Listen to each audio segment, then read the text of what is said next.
পরে আল্লাহ তাআলার আরশের ছায়াতে সেজদা করে, কেউ আল্লাহর আরশের কাছে সেজদা করে, আর কেউ স্বয়ং আল্লাহর পায়ে সেজদা করে। এটা বৈশিষ্ট্যটা কি? এটা রজব মাস। এই মাসে পাক ভারত উপমহাদেশের সর্বশ্রেষ্ঠ ওলি হযরত সুলতানুল হিন্দ ময়নুল আউলিয়া খাজা মঈনুদ্দিন চিশতি আজমেরি সঞ্জরি রহমতুল্লাহ আলাইহির উরুস শরীফ চলতেছে এখনো। আল্লাহর ওলিরা মানব জাতিকে নামাজের গুরুত্ব শেখানোর জন্য আসছে। শুধু রুকু আর সেজদা করার নাম নামাজ নয়, উঠবস করার জন্য নামাজ নয়। ধরেন আমরা এখানে অনেকেই নামাজ পড়লাম, তাই না? কেউ হয়তো আল্লাহর পায়েই সেজদা করেছে। নামাজ এই মানব দেহের ভিতরে 14টা লতিফা, ফোন আল্লাহকে ফোন করার 14টা জায়গা আছে। প্রথম ফোনটা হলো কলব, বাম স্তনের নিচে কলব। আপনি প্রতিদিন যখন সকালে সন্ধ্যায় বা রাত্রে এক নির্দিষ্টভাবে এই কলবের দিকে খেয়াল করে কিছু সময় 5 মিনিট 10 মিনিট এভাবে আল্লাহ আল্লাহ জিকির করতে লাগবেন। কিন্তু শর্ত হচ্ছে একজন ওস্তাদ লাগবে, পীর। পাক কলব লাগবে। আপনার নাপাক কলবকে একটা পাক কলবের সাথে ঠিক খেয়াল করে লাগাবেন। কেমন ভাবে? দেখেন না, খেজুর গাছের রস লাগাচ্ছে, একটা ভাঁড় দেওয়া থাকে, জিভি দিয়ে ঠিক ফোটাই ফোটাই আসে, খেজুরের রসটা ভাঁড়ের ভিতরে পড়ছে। ঠিক ওই রকম পীরের কলবের সাথে কলব লাগে। ঠিক এইভাবে শ্বাস টানেন, ছেড়েন। আমরা একটু করি।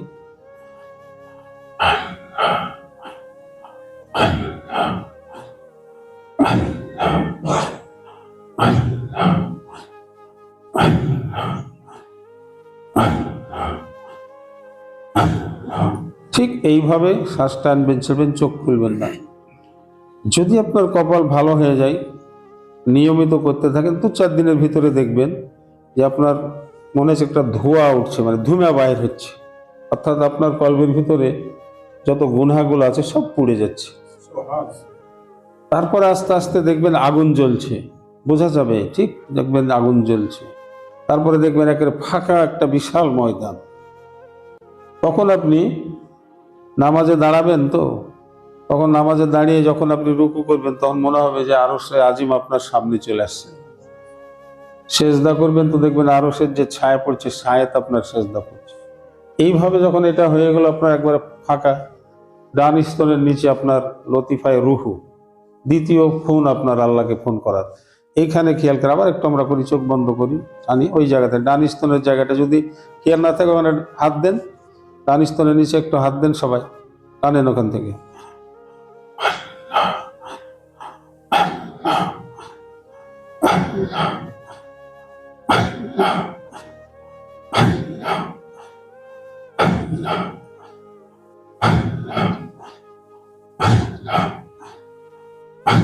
ঠিক এইভাবে বাম স্তনে দীর্ঘ সময় করতে করতে যেদিন দেখবেন বিশাল একটা ময়দান, শুভ্র সুন্দর একটা মাঠ, তখন আপনি ডান স্তনের নিচে রুহের খেয়াল করবেন। এটাও দেখবেন আস্তে আস্তে দেখবেন একটা বিশাল মাঠ, কিন্তু চিরসবুজ, মানে ওর ভিতরে অন্য কোনো কালার নাই। তারপরে আপনার 3 নাম্বার লতিফা হচ্ছে বাম স্তনের উপরে শের লতিফা, তারপরে ডান স্তনের উপরে খফি লতিফা, আর দয়াল নবীকে দেখার লতিফা হলো সিনার মাঝে, যেটা কাকফা বলা হয়। এইভাবে যখন ক্রমান্বয়ে আগাতে আগাতে যখন আপনি 10 লতিফা আপনার শরীরে শেষ হয়ে যাবে, তখন আর 4টা লতিফা আরশে আজিম পর্যন্ত। তখন আপনার জিকির হবে নাভির থেকে মাথার চাঁদি পর্যন্ত। একটু আমরা করি, মাথার তাবিজ পর্যন্ত শ্বাস টানে, ওপরে নিয়ে যে আল্লাহ, ছাড়ি আল্লাহ।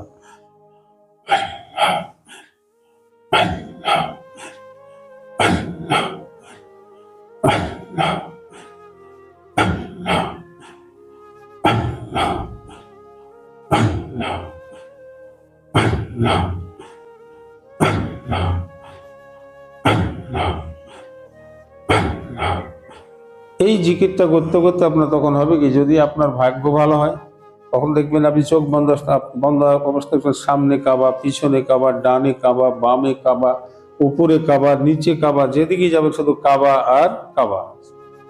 তখন আপনার সেজদা যখন আপনি করবেন আল্লাহকে, তখন ঠিক দেখবেন আপনি আরশে আজিম আপনার নিকটে চলে আসছে। এইভাবে ক্রমান্বয়ে এগিয়ে যেতে হবে। তাইলে বোঝা গেল নামাজ, রোজা, নামাজটা শুধু উঠা বসা নয়। আমার আল্লাহ কোরআন পাকে বলছেন আল্লাযীনা ইয়াযকুরুনাল্লাহা কিয়ামান ওয়া কুদাও ওয়া আলা জুনুবিহিম। ওরা তো জ্ঞানী। আল্লাহ কি বলছে দেখেন, ওরা খুবই জ্ঞানী। যাদের নামাজ পড়া হয়ে যায় তখন কি করে, দাঁড়িয়ে থাকলে দাঁড়িয়ে আমি আল্লাহর জিকির করে, যদি বসে থাকে তারা বসে আমার জিকির করে, যদি শুয়ে যায় ক্লান্ত হয়ে তাহলে শুয়ে সে আমার জিকির করে। আর তারা কি করে, ওয়ায়াতাফাক্কারুনা ফিল খালকিস সামাওয়াতি ওয়াল আরদ। আর ওরা চিন্তা করে যে আসমান এবং জমিনের ভিতরে যা কিছু আছে সবই তো আল্লাহর, সবই আল্লাহর জিকিরে মশগুল। কথা বুঝে আসলো? অল্প একটু টাচ দিলাম। আমরা এই জিনিসটাই শিখাই। আলেম ওলামারা দেখেন না, পীরেদের দরবারে যেতে বলে না যায়, যে হারাম, শিরক, বিদআত এরকম বলে। কিন্তু পীরের একজন মুরিদকে খুব গোপন ভাবে ডেকে বললেন, ভাই কেন যাও? তখন তারা কি বলবে জানেন, আমরা নবীকে দেখতে পাই, আল্লাহকে দেখতে পাই, কাবাকে দেখতে পাই। বড় বড় আলেম কিন্তু তা পাই না। কথাটা বুঝেছিল? পীরের দরবারে যাওয়ার জন্য কিছু কিছু আলেম ওলামা মনে হচ্ছে যে ওরাকে হকার বানিয়ে রাখা আছে। যার কারণে পীরেদের আল্লাহ রসুল বলছেন যে আল মারিফাতু রাসুল মাল, মারিফাত হচ্ছে আমার প্রকৃত পুঁজি। অর্থাৎ আল্লাহর পরিচয় আপনাকে জানতে হবে। আল্লাহর পরিচয়ের নামই হচ্ছে মারিফাত। এ কারণে আপনারা আমার প্রতিবেশী, আমি চাই আপনারা প্রত্যেকে আল্লাহকে দেখে মরেন, আল্লাহকে না দেখে মরেন না। আল্লাহকে না দেখে বিশ্বাস করা যায়। হযরত আলী বলেছেন, ইয়া রাসূলুল্লাহ, যে আল্লাহকে দেখা যায় না সে আল্লাহকে আমি মানবো কেন? যে আল্লাহকে দেখা যায় না আলী, সে আল্লাহকে মানবেন। তাহলে আপনি 5 ওয়াক্ত নামাজ পড়বেন, পাক পবিত্র থাকবেন, যত সময় পারবেন ওযু অবস্থায় থাকবেন। মানুষ যখন ওযু অবস্থায় থাকে ফেরেশতারা শুধু নেকিই লিখতে থাকে, নেকিই লিখতে থাকে। আর এই ওযু অবস্থায় যদি কেউ মরে যায় তাহলে সে শহীদের দরজা পাবে, শহীদের দরজা পাবে। আর শহীদদের কবরে মার রাব্বুকা বলবেন, আমার নাবিউকা বলবেন, আমার দিনুকা বলবেন। শহীদের কবরে মুনকার নাকির এই প্রশ্ন করবে না। কথা বুঝে আসলো? তাহলে আপনি আজকে বুঝতে হলে আপনাদের আমি যে তালিম দিলাম, প্রতিদিন এই কলবের দিকে যারা মুরিদ হননি তারা আমাকে খেয়াল করবেন। আমি তো আমার মুরিদদের এরকম বলি যে যারা আমার দরবারে আসছে, যদি তোমরা লাভ না পাও আমার, তাহলে তোমরা আসো না। কোনো আসার দরকার নেই, বেকার যা লাভ কি? গোরাং বাড়ি যেমন যাই, যেমন ধরেন এই কলুর বলদ খাইন ঘোরাই, বেচারি জানলো না যে আমাকে শস্য ভাঙাইলো, না মসনিয়া ভাঙাইলো, না রায় ভাঙাইলো, না তিল ভাঙাইলো। এরকম লাভ নাই, অযথা। এই জন্য আপনারাকে আমি এজাজত দিলাম, প্রতিদিনই অন্তত একটা টাইম করে নেবেন। যখনই সুযোগ পাবেন বাম স্তনের নিচে কল, ওখানে খেয়াল করবেন। বেশি না পেলে আমাকে খেয়াল করবেন, আমার দিলের সাথে দিল লাগিয়ে আল্লাহকে জান খুলে ডাকবেন। আল্লাহুম্মা আমিন, আল্লাহুম্মা আমিন, আল্লাহুম্মা আমিন। আলহামদুলিল্লাহ আলা কুল্লি নি'মাতিহি, আলহামদুলিল্লাহ আলা কুল্লি আলাইহি। সাল্লাল্লাহু তাআলা আলা খায়রি খালকিহি ওয়া নূরি আরশিহি সাইয়্যিদিনা মুহাম্মাদিন ওয়া আলিহি ওয়া সাহবিহি আজমাইন।